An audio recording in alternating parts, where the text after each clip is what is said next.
Entonces te ves a un montón de personas que realmente comen poco y aún así engordan.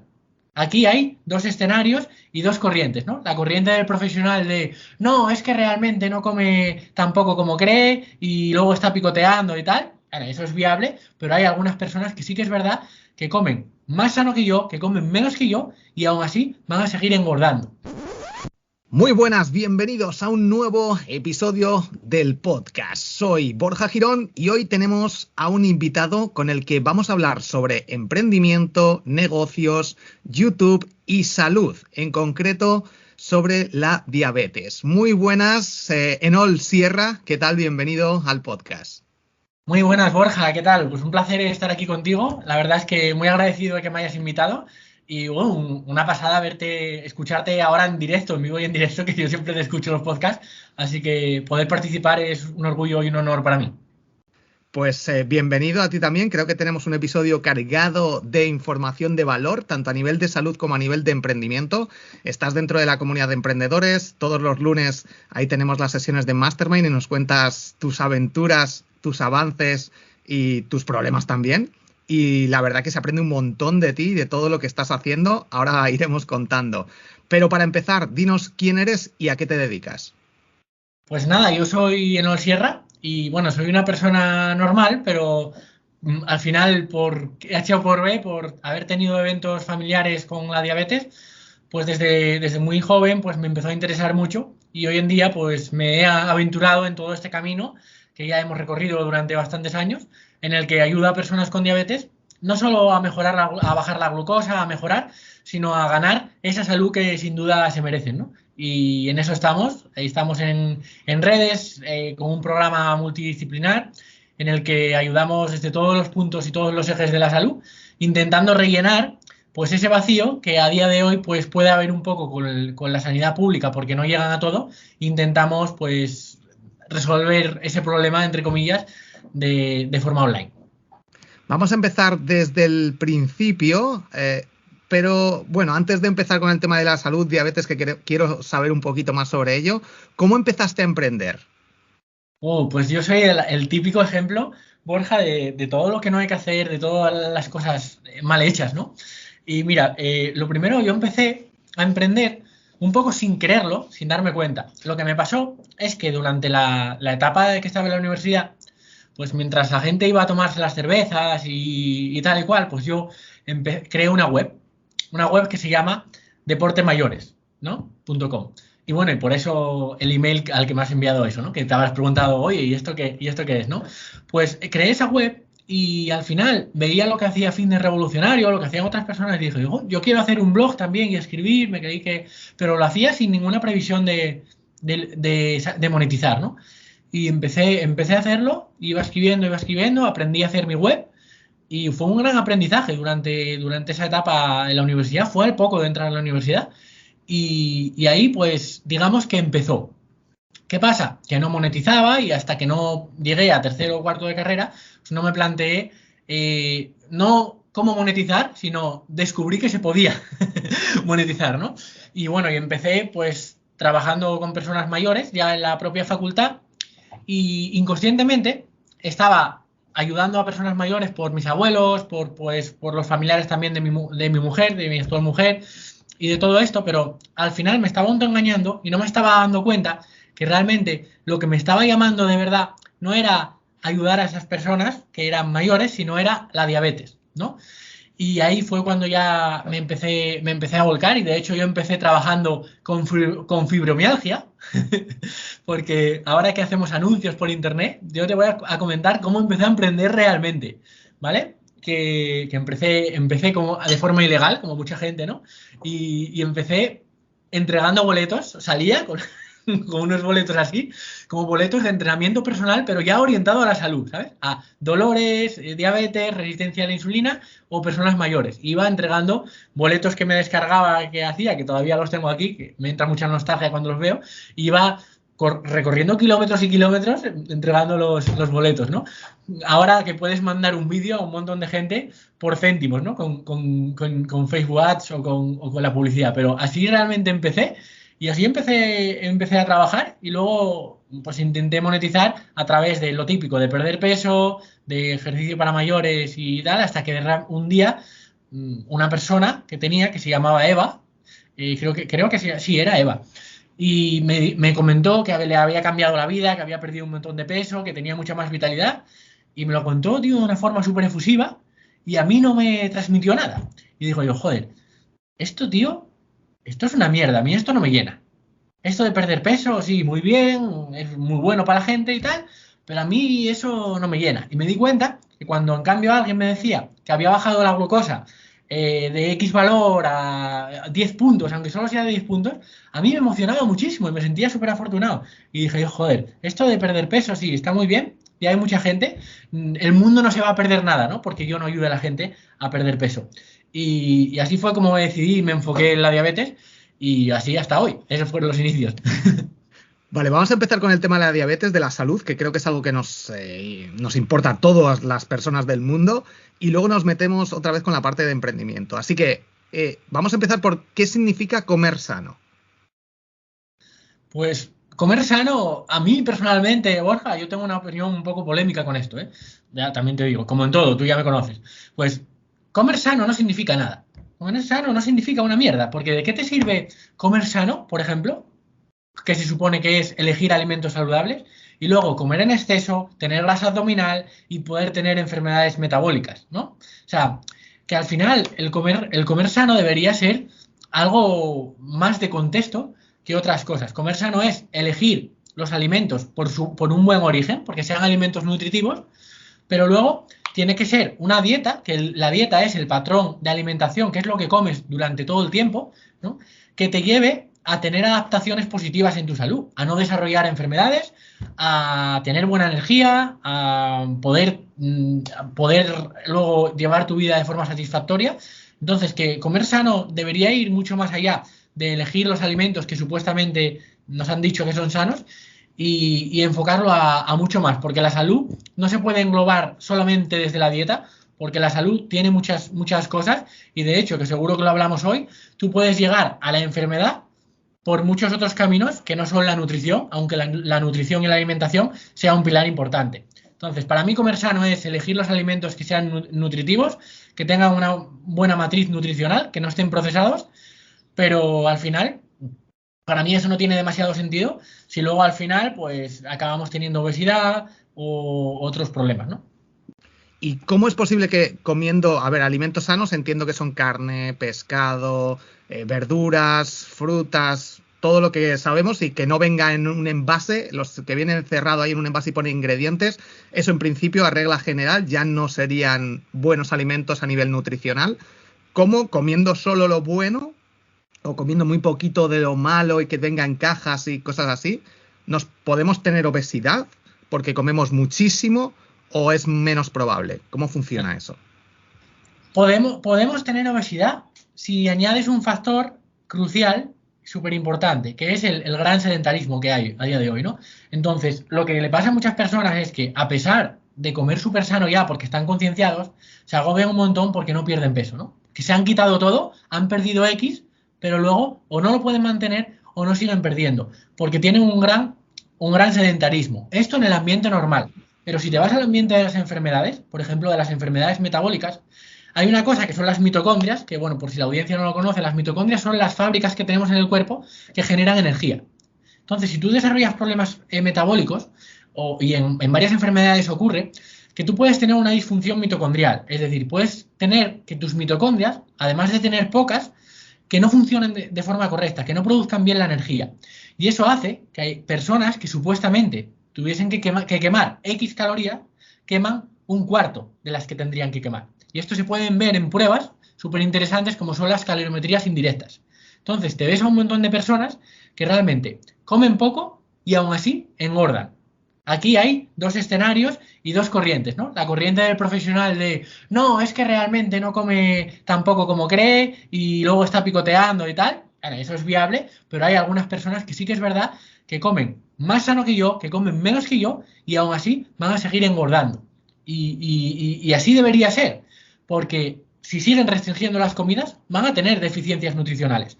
Porque, por ejemplo, en personas que están en quimio, por ejemplo, en un cáncer, vemos este gasto energético en reposo, que se supone que tendrían que ser 1.200, 1.300 calorías o más, según Harris y Benedict, que es el que hace, bueno, el que ha hecho unas fórmulas por las que se basan la mayoría de nutricionistas y tal, pues ves, luego, haciendo las pruebas empíricas con el análisis de gases, que igual solo queman 600 o 700 calorías, ¿no?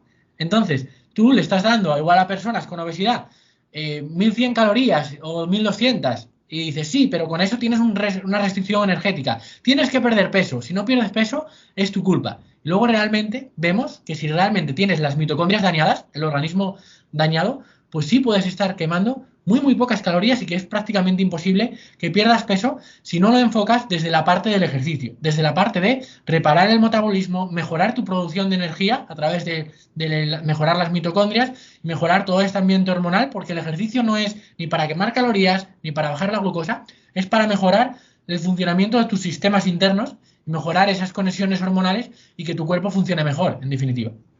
Vale, mis padres, por ejemplo, están bien, no tienen obesidad ni nada, pero claro, tienen una edad y para ellos el ejercicio que hacen es salir a andar. Andan bastante, andan 10 kilómetros a lo mejor cada día. ¿Es suficiente con eso? ¿Eso hace que repares tus mitocondrias, tu cuerpo, y si tienes una alimentación más o menos saludable, estaría bien lo que hacen? ¿O deberían hacer algo de fuerza, empezar a correr un poco, trotar? ¿Cómo se enfocaría ese punto? Claro, por ejemplo, en el caso de tus padres y en la mayoría de las personas, lo que vemos en la sociedad actual, sobre todo cuando ya vas cumpliendo una edad, a partir de los 50, el problema es que hay un déficit de fuerza, ¿vale? En la población. Y por caminar no es suficiente nunca, ¿vale? Ni para la parte cardiovascular, ni para la parte, evidentemente, muscular. Nadie se pone fuerte caminando, ¿no?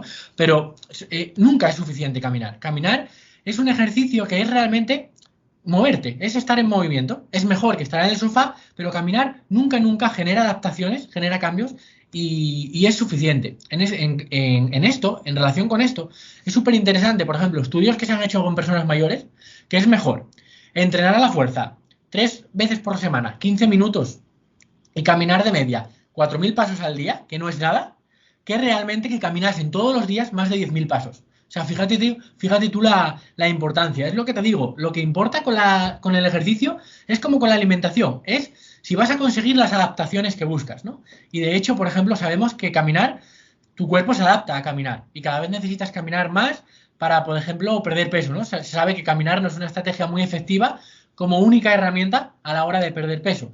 Y bueno, y como esto todo, en personas mayores, más que en nadie, es súper importante empezar por la fuerza para restablecer ese déficit de fuerza que hay, mejorar, y luego a partir de ahí vemos qué otros ejercicios podemos implementar. Pero es que no hace falta mucho tampoco, Borja, es con 10-15 minutos al día bien hechos, 3 veces por semana, es más que suficiente al principio.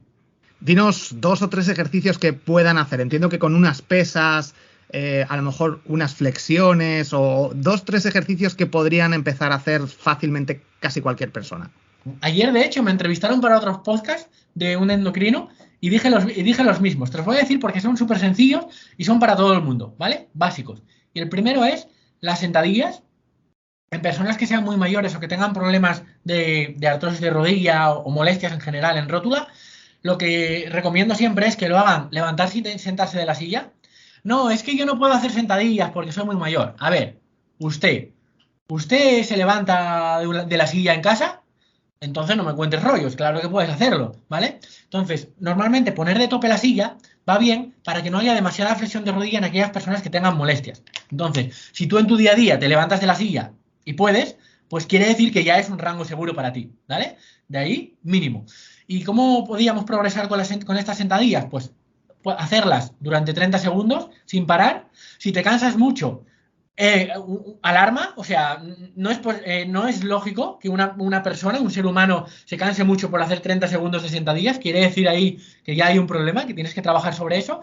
Y luego, pues, añadir dificultad. Por ejemplo, si te cuesta muy poco trabajo porque eres un animal, eres una bestia, pues lo haces con una pierna.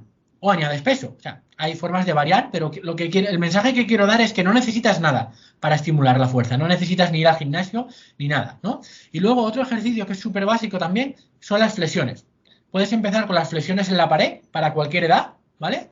y a medida que vayas ganando fuerza, lo que puedes ir haciendo es ir bajando las manos de la pared, aumentando la inclinación del cuerpo y así cada vez te va a costar más trabajo hasta que llegues a hacerlas en el suelo, por ejemplo, que muchas personas hacemos flexiones en el suelo y también es un ejercicio viable, sobre todo para empezar y para mantenernos sanos. Si la población hiciera solo estos dos ejercicios, o sea, no, anda que no cambiarían las cosas en el panorama nacional de salud.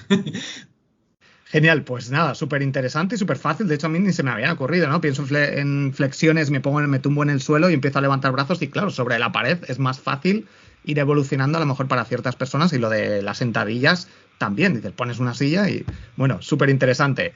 Con respecto a la diabetes, ¿qué es la diabetes? La diabetes, así en definición general, es un nombre que viene de Grecia y significa fluir a través de, ¿no? Y yo siempre digo la misma coña, ¿no?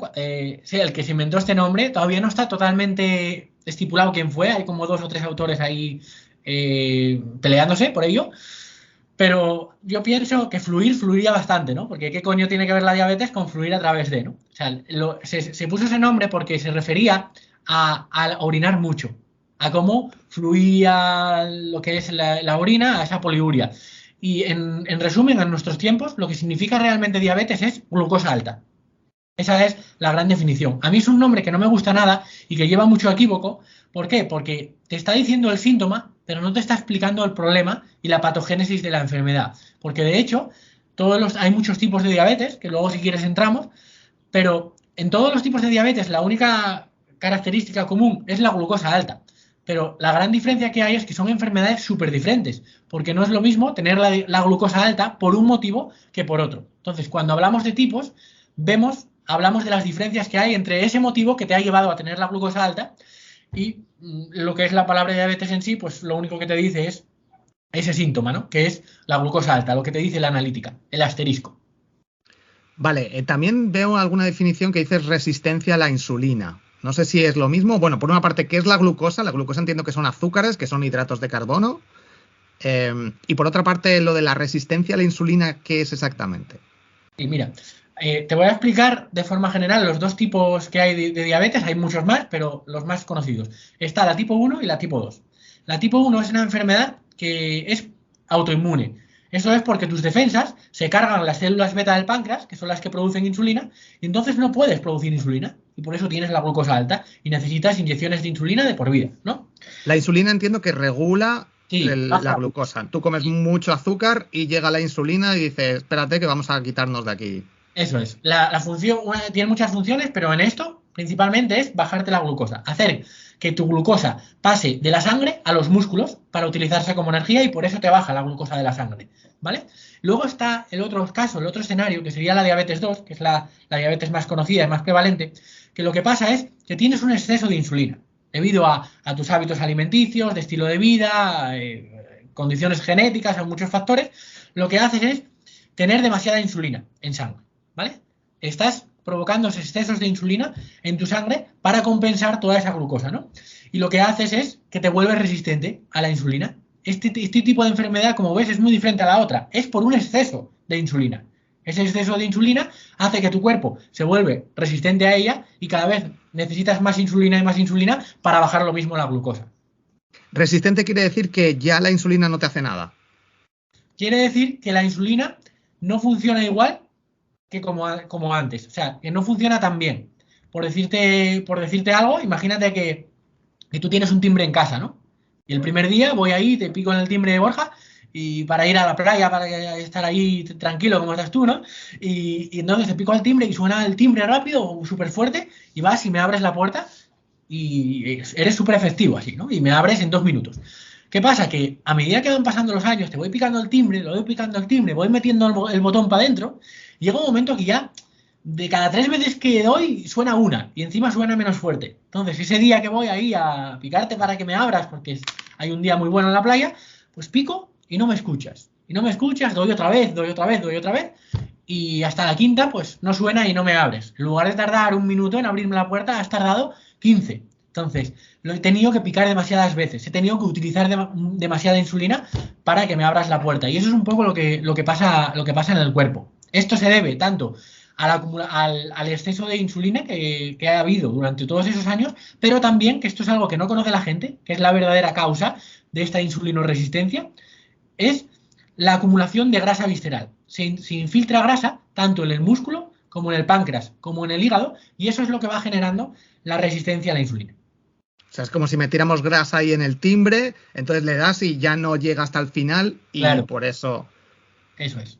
Muy interesante. Entonces, vamos a imaginarnos que no somos diabéticos, que estamos bien somos sanos en este aspecto. ¿Qué hace la gente mal para acabar siendo diabéticos? Entiendo que hay una parte genética que puede estar ahí, pero el tema que hemos visto antes de alimentación, de comer demasiados hidratos, demasiados azúcares, bollos, cosas así, cereales a lo mejor, ahora nos dices, y el ejercicio puede ser la causa principal. Sí, de hecho, la principal causa en el mundo de diabetes son los malos hábitos. En general, la comida ultraprocesada. Ahora, mira, te voy a contar muchas cosas interesantes sobre esto que te van a gustar. Pero lo primero es, la acumulación de grasa visceral es lo que más dispara a la diabetes. ¿Vale? Entonces, en general, engordar. Pero ¿qué pasa? Que a nivel genético, tú puedes engordar más de michelines, de brazos o de barriga, ¿no? Conocerás a personas que engordan y hay personas que engordan más en unos sitios que en otros.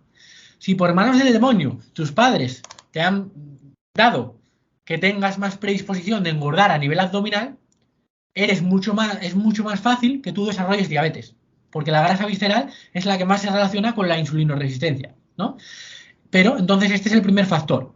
Luego, engordar va a aumentar el riesgo de diabetes, pero después, otra cosa es comer ultraprocesados, que esto es súper interesante, ¿vale?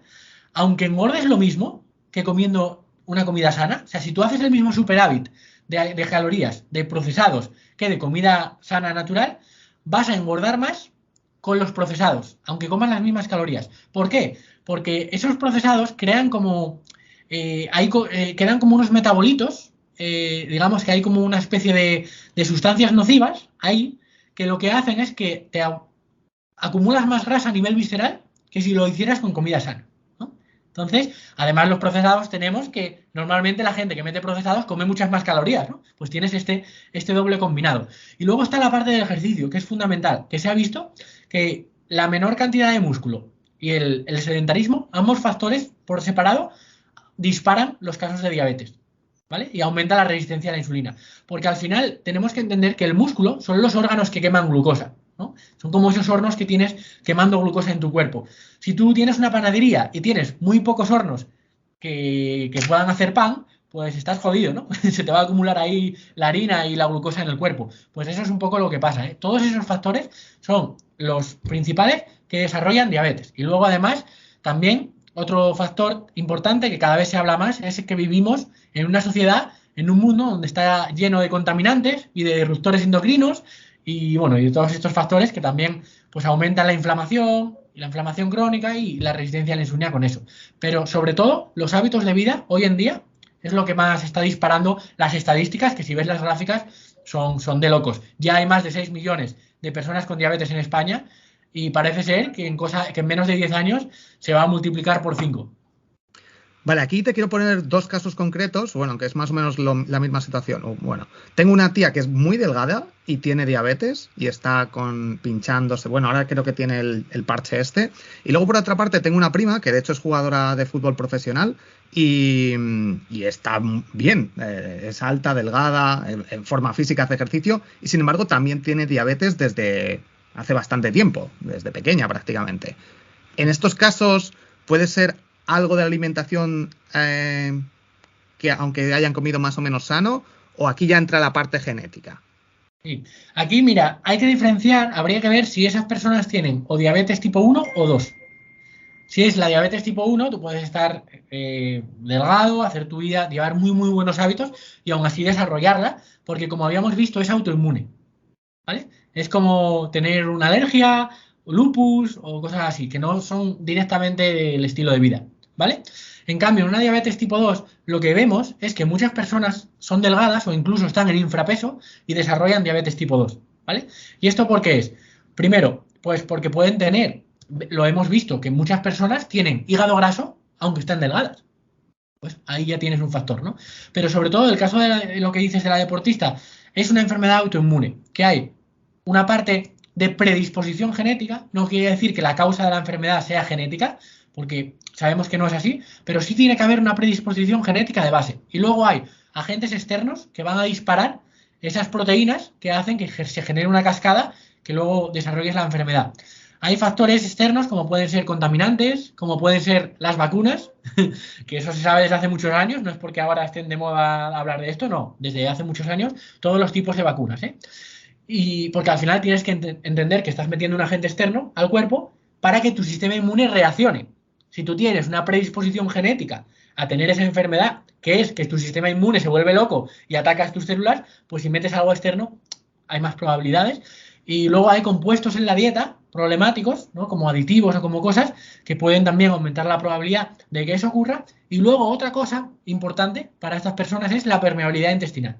Si tú tienes permeabilidad intestinal, es mucho más fácil que se infiltre una proteína que luego te dispare y te desencadene toda esta movida. Entonces, al final, la permeabilidad intestinal también puede tener grandes factores de estilo de vida, ¿no? Por ejemplo, la alimentación mala, productos de mala calidad, los ultraprocesados, pues generan permeabilidad intestinal en las barreras del intestino. Entonces ahí tendríamos formas de hilarlo, pero hay que decir claramente que muchas personas tienen muy buenos hábitos y es por esa predisposición genética que luego por H, por B, por el estrés, por muchos factores puede desarrollarse la enfermedad. Yo me quité el pan hace tiempo.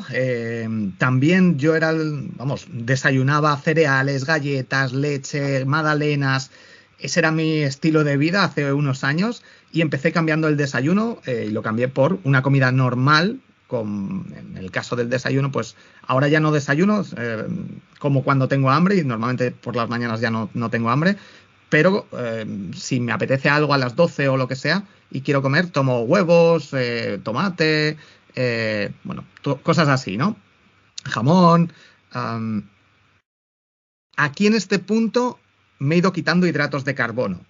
¿Son realmente necesarios los hidratos de carbono? Yo he leído que, con la dieta cetogénica te puedes quitar un montón de hidratos y tu cuerpo empieza a generar esa energía, esa glucosa, automáticamente a partir de proteínas y grasas. Entonces, estas personas con diabetes, si no comen hidratos y se van adaptando, ¿no lo necesitarían? O a lo mejor hay deportistas que realmente necesitan esa dosis de energía extra momentánea y sí que son necesarias. Aquí, por ejemplo, a nivel de fisiología o a nivel médico hay problemas de concepto, ¿no? Y te voy a explicar el primero, que de hecho acabo de grabar un vídeo para YouTube, que ya me lo están editando, hablando sobre esto. Luego que vamos a hablar de YouTube. Pues mira, el problema es que la fisiología humana es la fisiología humana, ¿no? Entonces, tú tienes unas características y unas necesidades y tu cuerpo funciona de una determinada forma, ¿no? Entonces, si ves que una persona tiene diabetes, pues se cae en el error de pensar que la fisiología es diferente y que entonces tu cuerpo ya no es igual. Es igual, ¿vale? O sea, es igual. ¿Qué pasa? Que la enfermedad va a generar igual unos condicionantes a la hora de llevar algunas cosillas, por ejemplo, de alimentación, son condicionantes. Pero en definitiva, tu fisiología es la misma. ¿Son necesarios los hidratos de carbono para una persona normal? Pues para una persona con diabetes tampoco son necesarios, ¿vale? ¿Y por qué no son necesarios? Pues muy fácil, porque tu cuerpo, la glucosa es un combustible principal en el cuerpo, ¿vale? Ahí estamos de acuerdo. La glucosa es necesaria para algunos órganos para funcionar. No todos los órganos pueden funcionar sin glucosa. Algunos sí, pero no todos. ¿Qué pasa? Que tu cuerpo es muy listo y tiene mecanismos en tu organismo para crear glucosa, aunque no comas, no hidratos, sino aunque no comas nada. Simplemente de tus reservas. De hecho, en el hígado hay un proceso que se llama gluconeogénesis, que es la formación de glucosa a través de otros sustratos. Normalmente, por ejemplo, las personas que tienen diabetes, Borja, o sea, ¿tú cómo explicas que una persona que tiene diabetes se lleve sin comer desde las 9 de la noche, se levante por la mañana a las 10, a las 11 y tenga la glucosa en 200? ¿Cómo puedes explicar eso? Pues porque su cuerpo le ha subido la glucosa sin comer. De hecho, mi gran eslogan a nivel de marketing es: en la diabetes la clave no es bajar la glucosa, es hacer que tu cuerpo no te la suba sin comer. Entonces, esa es la clave. Entonces, tú ahora mismo tienes mecanismos a nivel de hígado. Primero, el hígado tiene un almacén que se llama glucógeno hepático, que lo que hace es subirte la glucosa cuando necesita, ¿vale? O cuando se le va la olla, en el caso de cuando ya tienes enfermedad, ¿no? Pero eso por un lado. Y luego, aparte, puedes generar glucosa también a través de otros sustratos como las proteínas. Incluso a través de las grasas. Bueno, a través de las grasas tendrías que transformar la grasa en proteína y luego la proteína en glucosa. Es más, pero se hace. O sea, tu hígado puede producir glucosa. Entonces, no necesitas, los hidratos de carbono no son necesarios. Ahora bien, eso no significa que sean malos. Muy diferente, ¿vale? La mensaje es que no son necesarios. Hay aquí un mito con la diabetes que se llama el coma diabético. No sé si lo has escuchado alguna vez. O la cetoacidosis diabética. Eso es que se supone que por no comer hidratos te suben los cuerpos cetónicos y eso genera acidez en tu sangre y hace pues, que tus órganos no puedan funcionar y entres en coma, ¿vale? Pero esto no es por no comer hidratos, ¿vale? Te voy a explicar rápido y sencillo cómo es la cetoacidosis. La cetoacidosis es, te sube mucho la glucosa, ¿vale? Mucho la glucosa. Tienes valores muy altos de glucosa. Esto normalmente es porque no estás produciendo la suficiente insulina, ¿vale? O bien porque tu timbre no funciona o porque tu páncreas no funciona, ¿vale? Entonces, ¿qué es lo que pasa? Que te sube mucho la glucosa. Mucho. ¿Qué pasa? Que tienes altísima la glucosa en sangre y como tu cuerpo no la puede utilizar, por eso está alta en la sangre, porque no la puedes utilizar, lo que hace es aumentar las cetonas, los cuerpos cetónicos, ¿no? Y este ambiente lo que genera es una gran deshidratación. Hace que orines mucho, que tu cuerpo intente eliminar la glucosa en toda medida por los riñones, porque no puede entrar en los músculos. Y esto genera deshidratación, pérdida de electrolitos, y esto es lo que vuelve todo este ambiente, todos los factores que te he dicho, todos tienen que darse todos a la vez para que generen esa acidez en la sangre y provoquen ese coma diabético, ¿vale? Entonces, si tú no comes hidratos, pero mantienes la glucosa baja, nunca vas a desarrollar este tipo de fenómeno y de problema. Y por eso hay tanto equívoco, aquellas personas que promueven la dieta cetogénica, que defienden mucho la idea de cetosis, no es lo mismo que cetoacidosis, ¿no? Cetosis es que estás utilizando la grasa como energía, estás utilizando los cuerpos cetónicos, pero tus glucosas están normales, tienes un metabolismo eficiente, que está utilizando la grasa como energía y no vas a desarrollar este problema nunca. En el caso, por ejemplo, de las diabetes tipo 1, sí hay más riesgo de cetoacidosis porque se te puede elevar la glucosa, porque tienes que estar ahí con el manejo de la insulina, pero en una diabetes tipo 2 incluso no hay un riesgo relevante de cetoacidosis. Por ejemplo, el ayuno está bien visto, se utiliza y todo eso y no hay problema. Vale, aquí en este punto ya a mí se me había ocurrido, pues si tienes diabetes, no tomas hidratos de carbono y ya no necesitas pincharte insulina ni nada. Pero claro, me estás diciendo que realmente el cuerpo es, aunque no comas, es el que te sube. Pero podría ser un condicionante a medio o largo plazo a no tomo hidratos y entonces en algún momento mi cuerpo se va a estabilizar porque no le estoy metiendo esa dosis extra y la... O esa no sería la solución para no tener que andar con parches, pinchándote, etcétera. Súper interesante la pregunta que me acabas de hacer. Parece básica, pero es súper interesante. Lo primero es, una cosa es, ¿cómo está tu organismo por dentro? O sea, lo que hay que decir aquí es, la diabetes tipo 2 se puede revertir, la tipo 1 no, pero la tipo 2 se puede revertir, la resistencia a la insulina, ¿vale? Pero ahora bien, una cosa es que le dejes de echar leña al fuego, que a ti te suba la glucosa y que tengas valores altísimos porque eres un animal, porque desayunas como un rey, los cereales, el no sé qué, los dulces y todo eso. Y otra cosa es que tú tengas la glucosa alta porque tu cuerpo te la está subiendo, sin comer, haciendo ya una dieta estricta. Que ese es el caso de muchas personas, porque es lo que tú dices, Borja, te acojonas, tienes la glucosa en 300 y dices tú, joder, aunque me guste mucho comer pizza, no la voy a comer porque es que me va a dar un infarto. O sea, la gente me lo dice así. Entonces, eso es muy común. Entonces, en el primer caso, lo que sí sabemos es que reducir los hidratos refinados, reducir los hidratos en general, los hidratos son grandes cadenas de glucosa, son lo que más nos sube la glucosa. Entonces, reducir los hidratos reduce las necesidades de medicación y de insulina. ¿Vale? Punto uno. Pero ahora bien, eso es una cosa y eso es mejorar el metabolismo por dentro y arreglar el problema. Para eso necesitas reducir la grasa visceral y mejorar el músculo. ¿Vale? Tú, por mucho que te quites los hidratos, si tú sigues con barriga, con grasa visceral y no estás mejorando el músculo, pues aunque quites los hidratos, vas a seguir teniendo diabetes, incluso puedes seguir teniendo valores altos. Yo conozco mucha gente que no come nada de hidratos, que come solo ensaladas y que tiene las glucosas en 200 o en 300, porque realmente no está haciendo este abordaje de seguir reduciendo la grasa visceral y mejorar el músculo. Entonces, esto es importante. No, en la mayoría de personas, pues quitarte los hidratos no es suficiente para revertir la diabetes tipo 2 y en el caso de la diabetes tipo 1, aunque quites los hidratos, te vas a seguir teniendo que pinchar insulina. Vale, perfecto. Yo creo que ya nos ha quedado más claro cómo mejorar y cómo prevenir la diabetes. Vamos con el libro de la revolución de la glucosa, que en mi podcast Grandes Aprendizajes hice un resumen, por si acaso alguien no lo ha escuchado todavía. Lo que más me llamó la atención fueron algunos trucos, como antes de comer beber un poco de agua, beber agua con vinagre de manzana, por ejemplo, y porque según los estudios no sube tanto, no tenemos tan grande el pico de glucosa, que al final todas esas subidas y bajadas, creo que también, si ahora me confirma, según estudios que yo he visto, puede repercutir en ciertas enfermedades como incluso cáncer, ¿no? Todos estos subidas y bajadas, picos grandes y bajadas en la glucosa. Bueno, en el libro básicamente lo que dicen es que el orden de los alimentos influye en que haya muchas más subidas y bajadas de glucosa y que al final podamos tener diabetes o tener más problemas. Lo que comentan es primero verduras, que son las fibras, por ejemplo, comer más fibra. Después las proteínas, carnes, pescados. Y por último, fruta o, si queremos más, algo de hidratos. ¿Este orden es lo que tú aconsejas también? ¿Afecta mucho, poco? ¿Qué opinas? Sí que afecta. Y de hecho, cuanto peor estés metabólicamente, en temas de flexibilidad metabólica, más se nota. Por ejemplo, te voy a poner un ejemplo práctico, emocional, ¿no? Directo ahí al límbico para la gente. Tengo un paciente que se llama José, que bueno, no digo el apellido, que iba a decirlo, pero yo, por si acaso, no tengo su consentimiento para decir esto.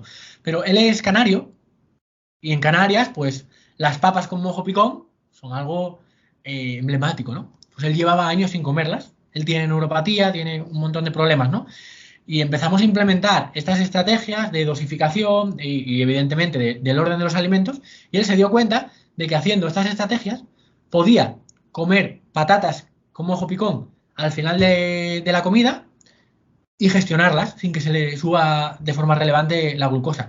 Esto para alguien así le cambia la vida. A nivel de creencias, alguien que lleva años sin probar las patatas con mojo picón, como le gustaban desde su infancia, porque, joder, se le iba la glucosa a 200 y pico, pues fíjate tú, ¿no? Haciendo esto que las puedas gestionar. Entonces, estas herramientas son estrategias que yo llamo de reducir el índice glucémico, que digo, por ejemplo, en mi libro, hay varias, y eso vale para evitar los picos de las comidas, como bien estás diciendo, ¿vale? Pero luego está el abordaje otro de evitar los picos en ayunas y tal, que eso es mejorar todo a nivel metabólico, ¿no? Pero para controlar los picos, controlar las postprandiales, es súper importante. Y son cosas que implementamos, sobre todo para esas excepciones, como tú bien dices, ¿no? Si hay personas que no utilizan insulina porque igual están solo con las pastillas y ese día que meten un exceso se les pone la glucosa a 200 o 200 y pico, pues no van a ponerse insulina en casa, no les va a dar el médico insulina para un día que hacen eso. Entonces, implementar estas estrategias son eficaces y sí que se promueven con enfermedades, por ejemplo, con el cáncer, porque era lo que te decía, que si tú comes algo que te hace aumentar muchísimo la glucosa, la vas a contrarrestar con un pico muy grande de insulina. Y lo que hemos visto es que la hiperinsulinemia, es decir, picar mucho al timbre y cargarte el timbre durante los años y los años de forma crónica, digamos que la insulina es una hormona que no solo baja la glucosa, es una hormona anabólica, es la hormona más anabólica del mundo. Entonces, es una hormona que promueve, por ejemplo, acumular grasa, pero que también promueve el crecimiento de todo, no solo de la grasa, sino también de pequeños tumores que puedas tener ahí en el cuerpo, ¿no? Entonces, aumentar la insulinoresistencia, aumentar la expresión de insulina de forma exagerada y crónica, va a aumentar el cáncer, lo sabemos por muchos estudios, va a aumentar la diabetes y también va a aumentar la enfermedad cardiovascular, porque esto también aumenta la coagulación. La hiperinsulinemia provoca hipercoagulación de la sangre y esto también genera trombos y otros problemas del estilo. Así que interesante implementar y sobre todo interesante implementar en personas que metabólicamente estén más enfermas. Por ejemplo, en personas que estén muy sanas o que tengan un metabolismo súper eficiente como deportistas de alto rendimiento, tiene mucho menos impacto porque tienen muy buena la sensibilidad a la insulina. Es más, yo conozco a ciclistas que se toman al día 300 gramos de azúcar y la glucosa no le pasa de 100 porque tienen mucha flexibilidad en este aspecto. Pero si no entrenas un montón de horas, si no te dedicas a eso y no llevas una alimentación muy estructurada y tal, pues es algo que evidentemente vas a tener una gran variabilidad. Que como dice Jesse, tener más de 20 o 30 puntos de variabilidad glucémica sí se ha demostrado que genera problemas, ¿no? Vale, aquí antes de entrar en la parte de emprendimiento, para que me respondas rápido a algunas preguntas, quiero preguntarte, a ver, nivel de glucosa normal. Entiendo que esto necesitamos algún aparato, estos parches para medirlo, pero cuando se dice 100, 300, ¿eso cuánto es mucho, cuánto es poco? Sí, sí, mira. El, para que te hagas una idea, así a nivel general, lo normal no es lo óptimo, ¿eh? Lo normal. Lo normal es menos de 100 en ayunas, ¿vale? Menos de 100 en ayunas y menos de 140 después de las comidas, ¿vale? Si tú lo tienes ahí, pues tampoco me preocuparía demasiado por estas estrategias de reducir el índice glucémico y obsesionarse. Tampoco, si lo tienes ahí, vale. Ahora bien, ¿qué niveles? O sea, a partir de esos niveles, ya son niveles de prediabetes o diabetes. Por ejemplo, a partir de los 180, aunque sea después de la comida, tu cuerpo ya empieza a crear mecanismos de hiperglucemia, de intentar eliminar ese exceso de insulina, de ese exceso de glucosa, perdón, porque la glucosa alta es tóxica. Y a partir de esos 180, 170 y por ahí, la glucosa es tóxica. Y es tóxica, me refiero no algo de gurú. No, no, es tóxica de que daña las paredes de las arterias y por eso genera problemas en los ojos, en los riñones, en el corazón y en todos los órganos. Porque realmente es así y va destruyendo las arterias y las venas. Es como que las quema a nivel general. Entonces, porque un día tengas ese pico, no pasa nada. Pero de forma crónica, mantener eso es inevitable que acabes teniendo problemas. De hecho, la diabetes es la primera causa en el mundo de ceguera, de también la primera causa en el mundo de amputaciones del pie y la primera causa del mundo de diálisis, de que tu riñón deje de filtrar y de que necesites una máquina que te filtre la sangre. Así que fíjate la importancia de mantener estos niveles en un buen sitio, ¿eh? Al final lo que me doy cuenta es que todos estos consejos de tanto de alimentación, como de ejercicio, como de ejercicios de fuerza, como de incluso del orden de los alimentos, no es solo para diabéticos o personas que estén ahí sedentarias, sino que es para todo el mundo. Deberíamos empezar a aplicar esto para prevenir y las personas que ya tengan diabetes para mejorar su estilo de vida. Claro, al final es lo que te decía. Las personas con diabetes no son marcianos con la piel verde y antenas, ¿no? Eres tu fisiología, ¿sabes? Entonces, esas son las bases que hay que cubrir, que son súper importantes y que muchas veces cubriéndolas desaparece la enfermedad. Entonces, en algunos casos.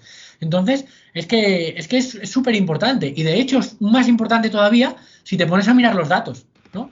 Que ves que la mayoría de las personas, que hay un gran porcentaje de personas que tienen diabetes y que no están diagnosticadas. Que van por la calle, tan tranquilas, pensando que están sanos. Y tienen diabetes ya como un caballo.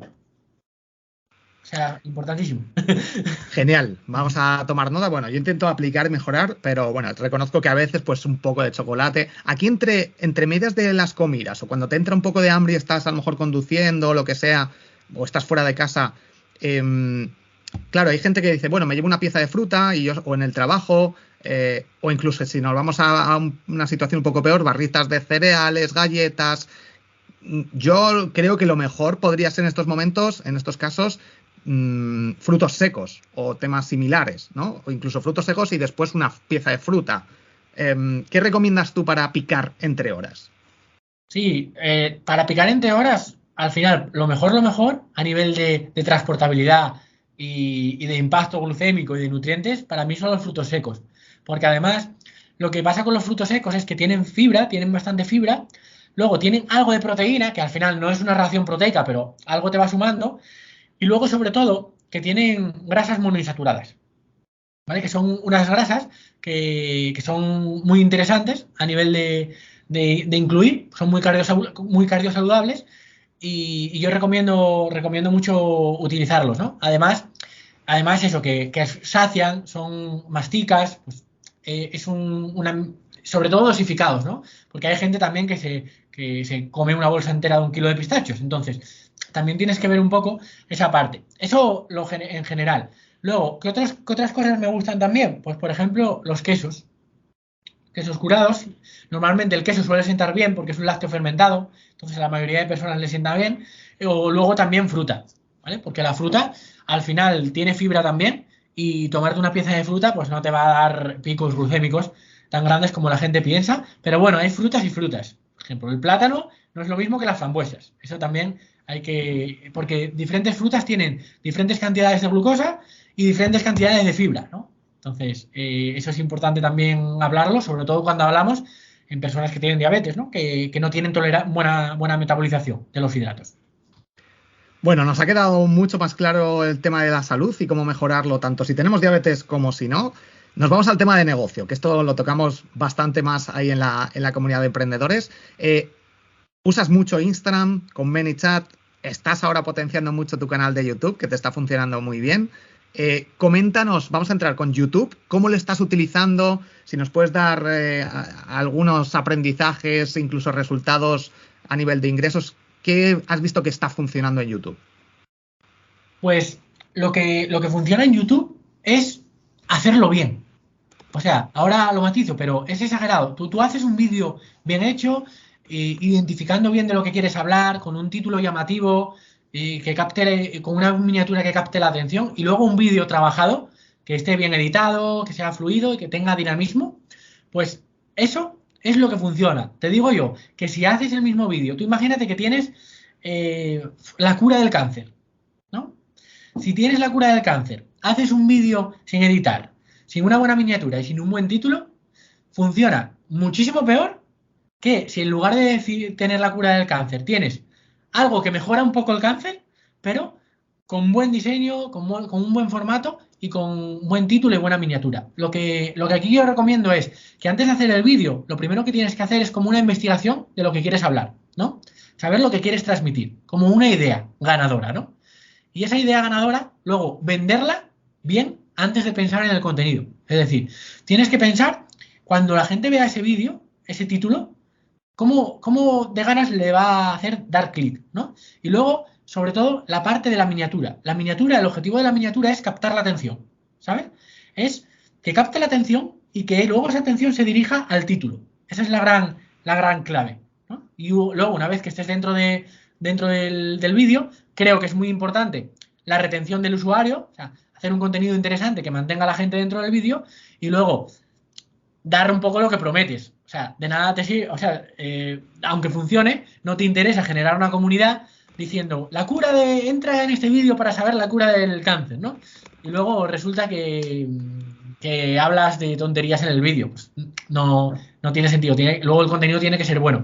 Pero, en mi opinión, funciona mucho mejor un contenido malo, genérico, bien vendido, que un contenido bestial, pero sin estas normas, ¿no? Tenemos que entender esas normas del juego. ¿Cómo lo estoy utilizando yo?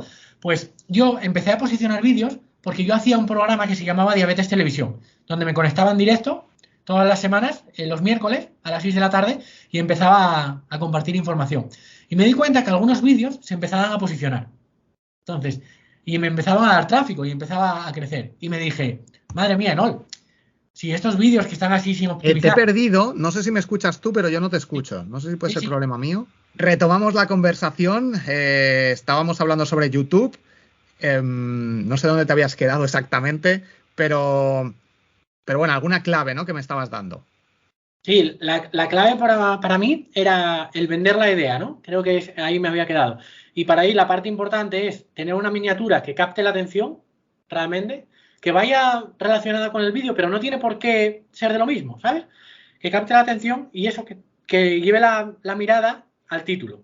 Y que en el título sea algo persuasivo, algo que le dé las ganas a la gente de entrar en el vídeo. Y esa es una parte fundamental. Y luego, evidentemente, que dentro del vídeo, pues oye, tengas una retención de audiencia, que la gente no se vaya del vídeo, que le guste, que lo vean hasta el final.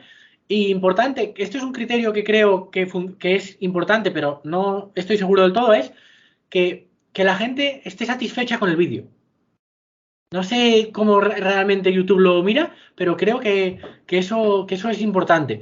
Pero sobre todo, que es mucho mejor, que va a funcionar mejor un vídeo que esté mejor vendido y que sea de peor calidad que un vídeo que sea de mucha, mucha calidad, pero que no esté muy bien editado y que no tenga una buena miniatura y un buen título. Entonces, esa parte es muy importante. Y a la hora de funcionar en YouTube, yo creo que ahora mismo es el mejor momento para entrar en YouTube porque no tiene mucha importancia los suscriptores que tengas.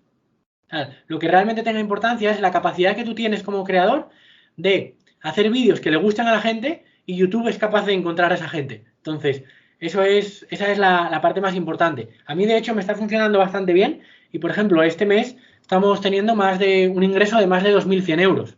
Entonces, que hace un mes, hace 3 meses, estaba generé 220 euros. Hace 3 meses. Hace 2 meses generé 900 euros. Luego, el mes siguiente, ya más de 2.000. O sea, que estoy teniendo un crecimiento bastante exponencial.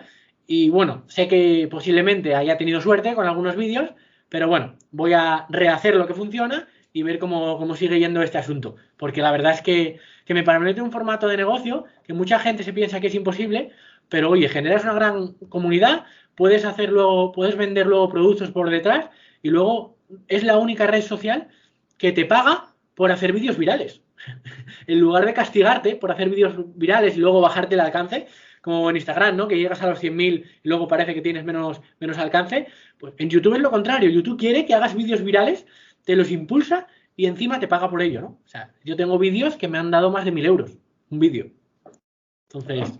Con respecto a la edición y también esa llamada a la acción para hacer más ventas, ¿no?, de tu propio producto o servicio, coméntanos si, bueno, ahora tienes una persona que edita los vídeos, pero algún concepto, alguna idea, con CapCut se podría hacer esos cortes, ¿no?, de eliminar todos los espacios en blanco, ¿puede afectar? Sí, afecta mucho porque cada espacio en blanco puedes aumentar la probabilidad de que alguien se te vaya del vídeo. ¿Sabes? Quieras o no, el estar escuchando cosas hace que estás como más, ¿no? En un espacio vacío dices, tu cerebro le da tiempo a decir, me voy, ¿no? Entonces aumenta la retención. Yo he visto que aumenta la retención. Luego, otra cosa súper importante es hacer un gancho al principio, pero no... En este vídeo te voy a decir las claves para mejorar esto, esto y esto. Luego meto una intro de 3 segundos de mi marca corporativa. Luego te presentas. No. O sea, a la gente no le importa quién eres. A la gente lo que le importa es solucionar su problema y para eso han entrado en el vídeo. Entonces, una clave que esto se puede hacer sin editar, o sea, es que hables directamente, que vayas al grano, ¿sabes? Que hables directamente del problema y que no pierdas tiempo en presentarte, en poner una intro de tu marca. Todo eso no le importa a nadie y aumenta la probabilidad de que se vayan del vídeo. Entonces, no le interesa ni a ellos y yo creo que a ti tampoco, si quieres que la gente siga en el vídeo. Y al final, esa llamada a la acción, ¿tú haces llamada a la acción al final, en la descripción? ¿Cómo haces para que la gente se apunte a tu newsletter o compre algún curso tuyo o entre en tu comunidad, a tu comunidad? ¿Cómo lo gestionas esto? Yo normalmente, como ahora mismo en YouTube estoy en una fase de crecimiento y no tanto de monetización, entonces tengo claro que ahora los vídeos van en pro crecimiento y no tanto monetizar. Pero por eso la herramienta que hago es la siguiente, es hacer la llamada a la acción al final, ¿vale? Hacer la llamada a la acción al final del vídeo para que se registren en un comentario fijado. O sea, yo no los mando a la descripción, yo creo que lo del link en la descripción era de hace 5 años, hoy en día nadie abre la descripción, ¿no? Porque están ocultas.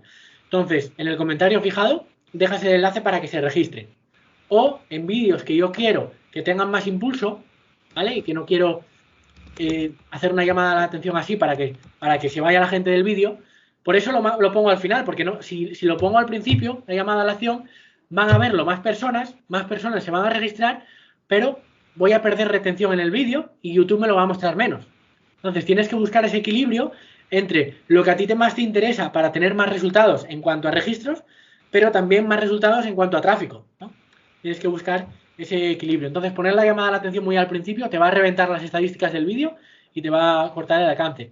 Otra cosa que hago para tener estas 2 vías es crear un vídeo que sea de clara conversión, ¿no?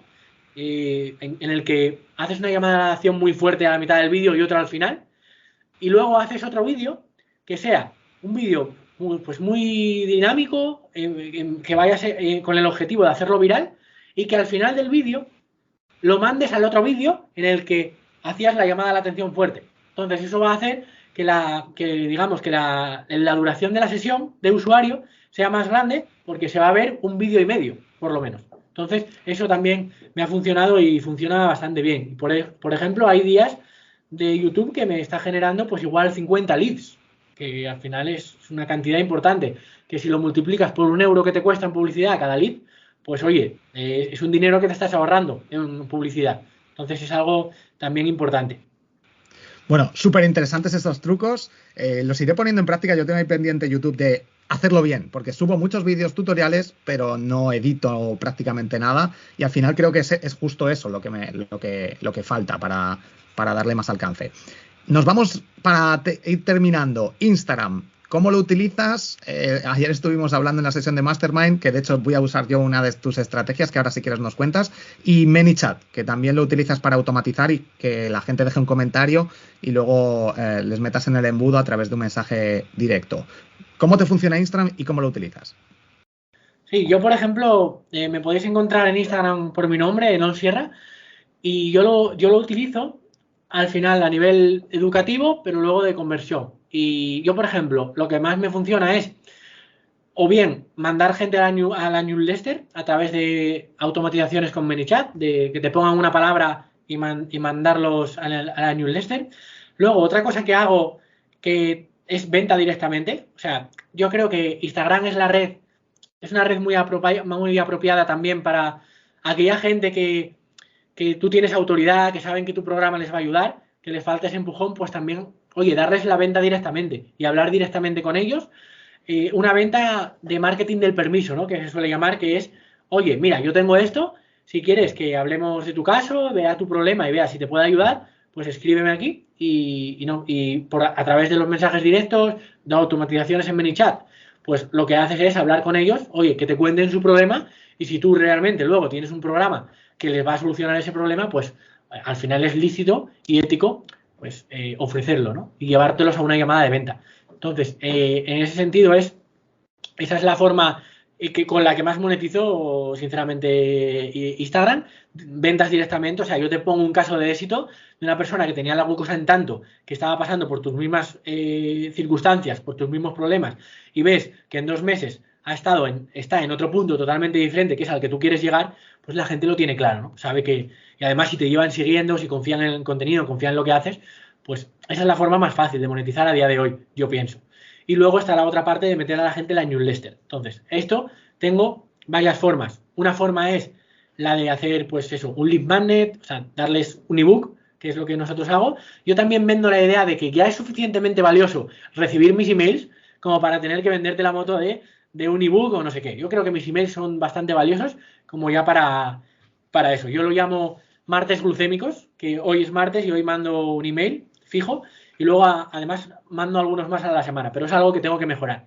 Pero luego una estrategia que estoy haciendo, que bueno, voy a compartir aquí en primicia, nunca he compartido antes, que me parece muy potente y que la estoy haciendo es que como mis vídeos de YouTube creo que son la hostia, o sea, y no solo lo digo yo, lo dice la plataforma de YouTube, dándole un alcance bestial, ¿no? Tengo vídeos que han alcanzado más de las 400.000 visualizaciones teniendo un canal de 20.000 suscriptores en esa época. O sea, entonces, ¿qué es lo que hago? Potenciar la gran comunidad que tengo en Instagram, que tenemos más de 120.000, para potenciar también los vídeos de YouTube. Entonces, ¿qué hago? Vender mis vídeos de YouTube como un lead magnet. Oye, sé que eres un vago, y todos los cerebros son vagos por naturaleza. ¿Quieres que te pase esta nueva clase que acabo de publicar en YouTube? Pues me das tu email y te la mando. Y esos embudos lo hago y eso me genera muchos leads. Además, te genera también mandar tráfico de Instagram a YouTube para que vean los vídeos, aquellas personas más comprometidas. Eso le gusta también a YouTube, que compartan los vídeos por fuentes externas. Y luego, pues te permite captar el email. Digamos que son beneficios por todos lados. Beneficios porque más visualizaciones en YouTube. Beneficios porque luego también tu comunidad de Instagram genera más confianza. Porque no genera la misma confianza ver 30 segundos un reel que ver un vídeo durante más de 5 minutos en YouTube. He visto que mucha gente que me compra es porque ha ganado la confianza viendo los vídeos de YouTube más largos. Y luego, pues la parte de ganar más leads y tener más gente en la newsletter. Entonces, toda esa parte es ahora es la estrategia base que al final está garantizando el 90% de los resultados, yo creo. Enol, muchísimas gracias por pasarte por aquí, por compartir toda esta información. Te podría preguntar muchas más cosas de emprendimiento, lo seguiremos haciendo ahí en el Mastermind y a lo mejor en un futuro, si quieres, te vienes por aquí a contar más cosas de negocios, emprendimiento. ¿Dónde te puede encontrar la gente? Entiendo que buscando Enol Sierra en YouTube, Instagram o si tienes, en Google, si tienes web, o dinos dónde puede encontrarte la gente y si quieres los 3-4 productos más importantes con los que ayudas a las personas. Sí, pues a mí me podéis encontrar en todos lados como Enol Sierra, ¿vale? Ahora lo he transformado todo a marca personal y me puedes encontrar ahí en todos lados. En la web estoy trabajando, todavía no te va a salir, pero en Instagram, en YouTube, en TikTok, en Twitter, en todos lados, como Enol Sierra me puedes encontrar. Y luego en los productos ahora mismo en los que estamos centrados, ¿vale? Es principalmente en el Club Stop Diabetes, que es una plataforma online donde trabajamos a nivel de psicología, nutrición, ejercicio, manejo también de insulina y medicación para darle todo el abordaje completo a las personas con diabetes. Ese es el programa principal con el que nos estamos volcados y hemos ayudado ya a más de 1000 pacientes. Y luego el segundo programa que al final me gusta promover y que me parece muy, muy, muy bueno y que te aconsejo que si te apetece aprender no solo de diabetes, sino de salud, que lo compres, es mi libro, La mentira de la diabetes. De verdad, es información avanzada, explicada de forma muy, muy sencilla para que todo el mundo la pueda entender y la pueda practicar. Y nada, y te lo recomiendo. Se llama La mentira de la diabetes por la editorial Transverso. Si pones en Google La mentira de la diabetes te debería salir para poder comprarlo. Y si no, pues me escribes un mensaje privado en Instagram con la palabra libro y yo automáticamente te envío el enlace. Enol, muchísimas gracias por compartir toda esta información, todos estos trucos a nivel de salud y a nivel de YouTube sobre todo y de Instagram. Y nada, nos vemos por la comunidad, nos vemos por Instagram. Un fuerte abrazo. Un abrazo, Borja. Muchas gracias a ti por invitarme. Un abrazo enorme.